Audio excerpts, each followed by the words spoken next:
India முழுவதும் உள்ள மத இடங்களின் புனிதத்தை காப்பாற்ற வேண்டும். திருப்பதி லட்டு சர்ச்சையை தொடர்ந்து ராகுல் காந்தி வலியுறுத்தல்.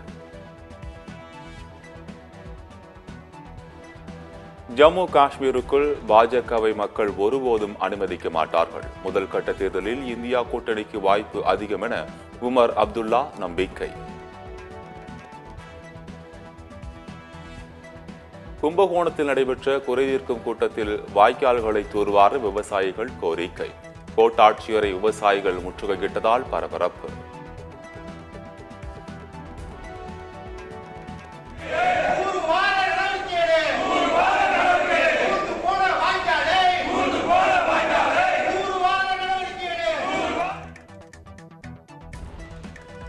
ஹரியானா மாநிலத்தில் தேர்தல் பிரச்சாரம் சூடுபிடிக்கிறது. ஆம் ஆத்மி வேட்பாளரை ஆதரித்து அரவிந்த் கெஜ்ரிவால் பிரச்சாரம்.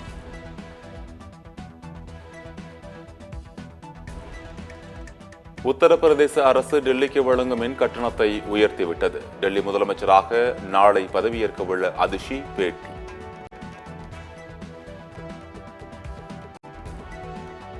சீனாவின் ஹூனான் மாகாணத்தில் உள்ள விங்சூட் சாம்பியன்ஷிப் போட்டியில் வானத்தில் பறந்து சாகசம். 4600 அடி உயரத்தில் இருந்து குதித்த பிரான்ஸ் வீரருக்கு பரிசு.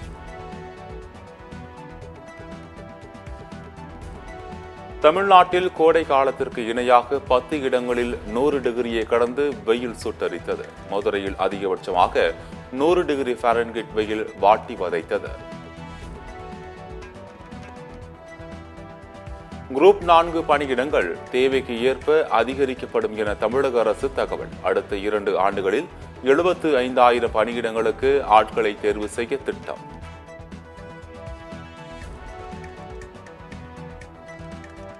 வேலை நிறுத்த போராட்டம் 23ஆம் தேதிக்குள் முடிவுக்கு வராவிட்டால் தீபாவளி போனஸ் கிடையாது. சாம்சங் நிறுவனத்தின் எச்சரிக்கை. தொழிலாளர்கள் மீதான தாக்குதல் என விளக்கம்.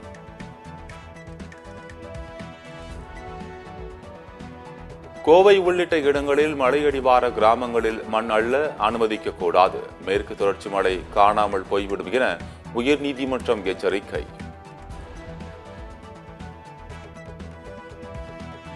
திருப்பதி லட்டு தயாரிக்க எண்ணெய் அனுப்பிய திண்டுக்கல்லை சேர்ந்த பால் நிறுவனத்தில் அதிகாரிகள் ஆய்வு. மாசு கட்டுப்பாட்டு வாரிய அதிகாரிகள் நடவடிக்கை.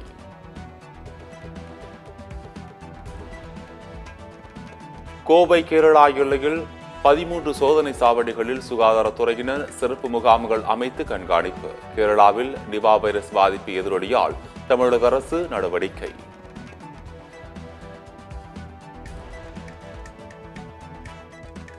செங்கல்பட்டு அருகே 100 நாள் வேலை வழங்காத ஊராட்சி நிர்வாகத்தை கண்டித்து கிராம மக்கள் போராட்டம்.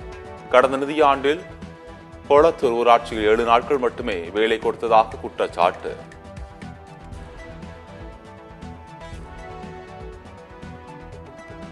ராகுல் காந்திக்கு கொலை மிரட்டல் விடுத்த பாஜகவினர் மீது வழக்கு பதிவு செய்ய கோரிக்கை. புதுச்சேரி காவல் நிலையத்தில் காங்கிரஸ் நிர்வாகிகள் புகார்.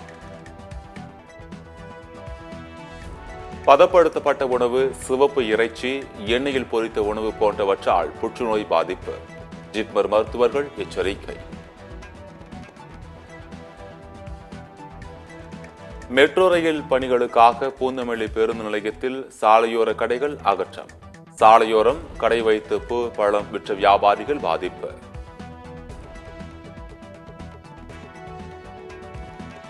கிருஷ்ணகிரி வட்டார போக்குவரத்து அலுவலகத்தில் லஞ்ச ஒழிப்புத்துறை அதிரடி சோதனை. கணக்கில் வராத 2.46 லட்சம் ரூபாய் பறிமுதல்.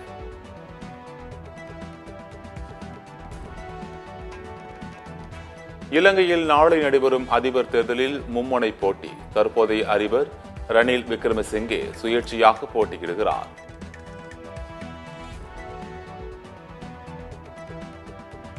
மகாராஷ்டிர மாநிலம் புனேயில் சாலையில் சென்ற சரக்கு வாகனம் புதைகுழி போன்ற பள்ளத்தில் உள்வாங்கியது.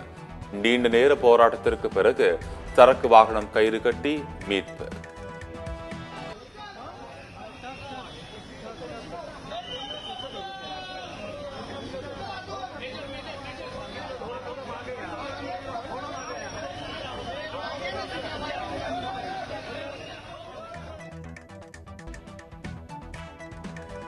நெல்லை மாவட்டத்தில் மொத்தமுள்ள 1097 குளங்களில் 638 குளங்கள் வறண்டுவிட்டன. தூர்வாரும் பணிகளை மேற்கொள்ள விவசாயிகள் கோரிக்கை. கச்சத்தீவை இந்தியாவிற்கு தர முடியாது என இலங்கை அதிபர் ரணில் விக்ரமசிங்கே திட்டவட்டம். கச்சத்தீவு பற்றிய பேச்சுவார்த்தைக்கு இலங்கை தயாராக இல்லை என விளக்கம். பழனி பஞ்சாமிர்தத்தில் சேர்க்கப்படும் நெய்யில் பன்றி இறைச்சி கொழுப்பு இருப்பதாக பரவும் தகவல் பொய்யானது. தமிழக அரசு விளக்கம்.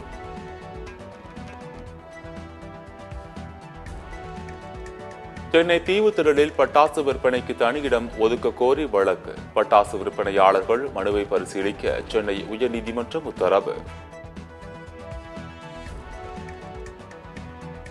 ஒரே நாடு ஒரே தேர்தல் நடக்கப் போவதில்லை, மக்களை திசை திருப்பும் நடவடிக்கை என சீமான் கருத்து.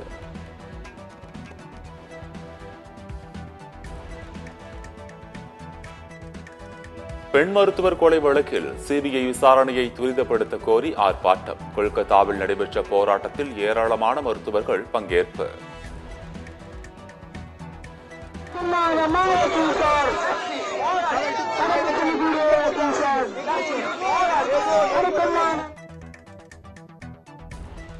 சட்டம் ஒழுங்கு சீர்குலைந்திருப்பதை திசை திருப்ப லட்டு பிரச்சனையை கிளப்புகிறார் சந்திரபாபு நாயுடு.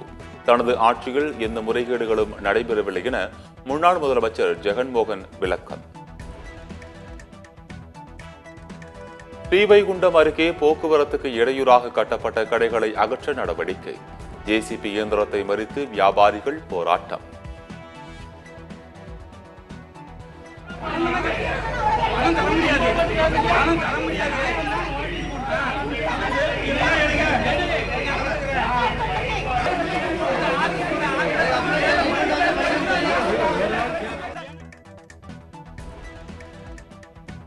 வங்கதேசத்திற்கு எதிரான முதல் டெஸ்ட் போட்டியின் 2வது இன்னிங்ஸில் விளையாடி வருகிறது இந்திய அணி.